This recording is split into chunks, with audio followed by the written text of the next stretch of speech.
Hey, welcome back to another video brought to you by Brixton81 Watches. And today we're going to talk about how to maximize your power on the 1-2 punch.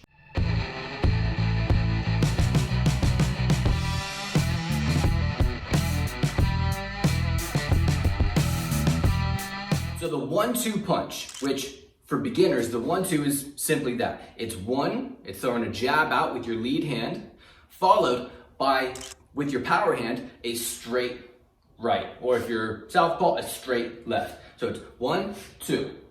Now this punch combination, though it's very simple, very basic, it's probably the most effective, meaning it's probably created the most knockouts, it probably wobbled the most legs of any combination in history. Whether that be in boxing, the 1-2 has knocked out more world champions than any other combination in history. Mixed martial arts, where they stand completely different than a boxer, yet the 1-2 wildly effective, and obviously even in your stereotypical street fight. The 1-2 will put people to sleep if you use it effectively. In this video, I'm going to share examples from the likes of Conor McGregor, Canelo Alvarez, both guys who, in their respective sports, are very well known for knocking people out. And a very subtle technique that they use in the 1-2 to get probably 20 to 50% more power in their punches and put their opponents to sleep. And again, whether this is a boxing or MMA fight or even just a street fight, you're trying to defend yourself, this is very effective, very fast, very to the point, and it's going to cause a lot of damage to your opponent without you risking getting a lot of damage in return. And that's what we want in a fight. Now, in the 1-2 combination for this video, there's two things I want you to focus on. One is the actual arms, the extension of the arms. A proper 1-2 combo is fully extended with both punches. Meaning on the jab, I want that jab fully extended. I don't want it bent in, I don't want the T-Rex arms. I want that full extension on the jab. Reason being, when I have that full extension on the jab, I'm doing a few different things. One, measuring my distance.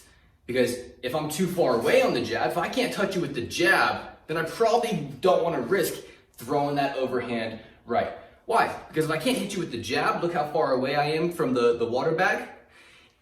I could hit you with the right hand, but I've got to really overextend, leaving myself very vulnerable, very off balance. So the jab itself helps me measure my distance, okay? I'm in range. It also helps me develop my timing or my rhythm with my opponent. So not only am I seeing, okay, his nose is here, his jaw is here, his head is here, but it's also saying, okay, when I do this, he reacts a certain way. When I do this, okay, it's setting up my rhythm so that when I come with that too, boom, it's like a dance, it's in perfect harmony. So distance and rhythm. Also, number 3 reason you want to throw that jab with full extension is to almost hypnotize your opponent.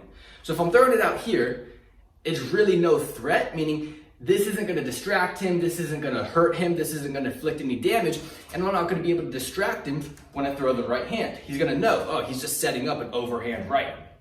If I'm in distance, but I'm throwing with full extension, that jab, first off, I could break your nose with the jab, I could wobble you with the jab if I crack you on the chin, but really what I want to do is I want to distract you.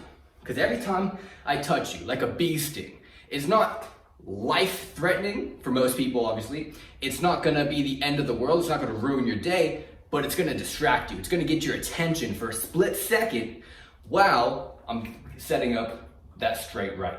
So the jab, very important, fully extend. Boom, boom. Now, with the right hand, same thing. You wanna fully extend. Now, here's a rule I want you to keep in mind. If his head is here, and I fully extend, this is called, I'm catching him at the end of my punch.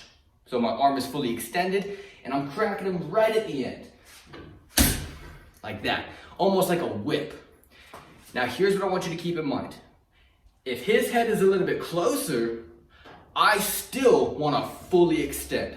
So if his head is stationary right here, fully extended, okay, I'm going to snap him at the end of my punch.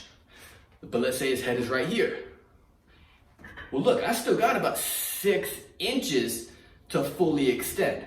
Just because you move your head in or just because I get a little bit closer doesn't mean I don't fully extend. No, I want to fully extend and I want to drive my hand into the back of this guy. I wanna throw him across the room with my extension.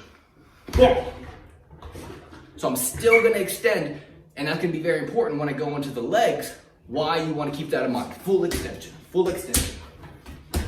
Okay, so now we've got what to do with the arms. Now the most important part is the legs. And this is where you'll see Conor McGregor use this in almost every one of his fights, and Canelo Alvarez most specifically in his fight against Amir Khan. Taking away his energy and everybody. Right hand shot by Canelo. He did this beautifully, and again, this is what's gonna give you incredible amounts of power on that right, on that number 2, on that power punch. Okay, so like I said, full extension with the arms. Now I want you to notice what I'm gonna do with my feet when I throw the jab. I want to come in a little bit closer, because remember what I said, I'm gonna fully extend my arm no matter what you do. So if I'm at the end, I'm gonna fully extend, but even if I'm in close, I'm going to fully extend my arm. Now think, if I'm in close versus on the outside, which one's gonna give me more power? Well, it's obviously the one inside. As long as my timing, my technique, my precision is correct, I'm gonna get a lot more power being a couple inches closer. So how do I do that? Well, it all starts with the jab and the lead foot. So when I throw that jab, I'm gonna take a short step in and out. So not just straight in, because I don't wanna be in their punch line. I wanna be in and out, like a diagonal, like a 45-degree angle. Boom. Why? When I go like this, it's giving me off center. So, if my head is here, I wanna move my head off center so that they can't punch me. So, diagonal, and when I move diagonal, my head moves with me. I don't just leave my head stationary. Boom. And keep in mind, I'm throwing a jab simultaneously. Boom. Now, look at the position I'm in when I throw that number 2. Boom. Now again, I'm fully extending my arm no matter where you are. So right now, my arm is not fully extended. I can still go another 6 inches.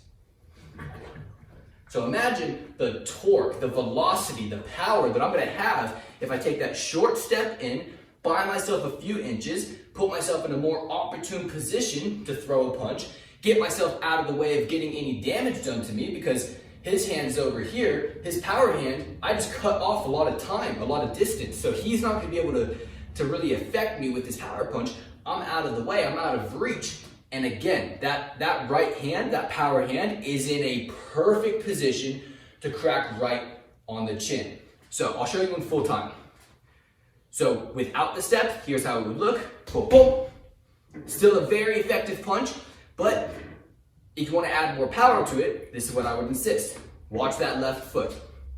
Boom, boom. Now, if you do this on a punching bag, water bag, whatever it may be, you will immediately feel the power difference. So, 1-2 number 1 without taking the step. Boom, boom. Very effective. I'm going to sting you. I can break your nose with that punch. I can wobble you. A little bit more power. I take that step. Boom. Now, when I do that, remember, I want to take my head off center. So I can take it off center this way. I can even take it off center this way. Want to take it off center. Boom, boom. In real time. Boom, boom.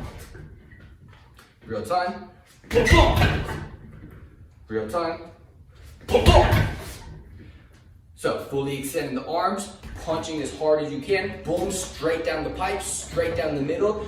You're going to do serious damage to your opponent. Now let's say you don't knock them out. What happens?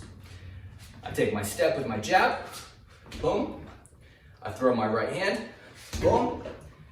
Now, every time you throw a right hand, the typical move you want to make next, if the opponent doesn't go to sleep, you want to duck under their hand, their left hook.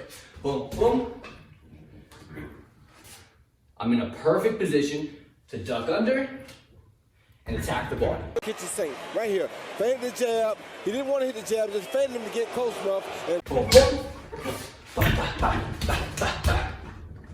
So the footwork is very important. So a drill you can do is just practice that short front step. boom, 45-degree angle, outward. Always keep your hands up, boom, then start incorporating the jab, boom, boom, boom, boom, then throw that right, boom, boom, boom, boom, boom, boom. All right, so that's how you get more power on the 1-2 punch. I hope that helped. If so, make sure to show some love, like this video, subscribe to our channel, and leave a comment below what your favorite part of the video was. I'd be really interested in hearing that. And then in closing, make sure to check out Brixton81.com. Get a watch for you, look fresh during this quarantine, and always remember the Brixton81 mantra, attitude is everything. Take care, I'll talk to you soon.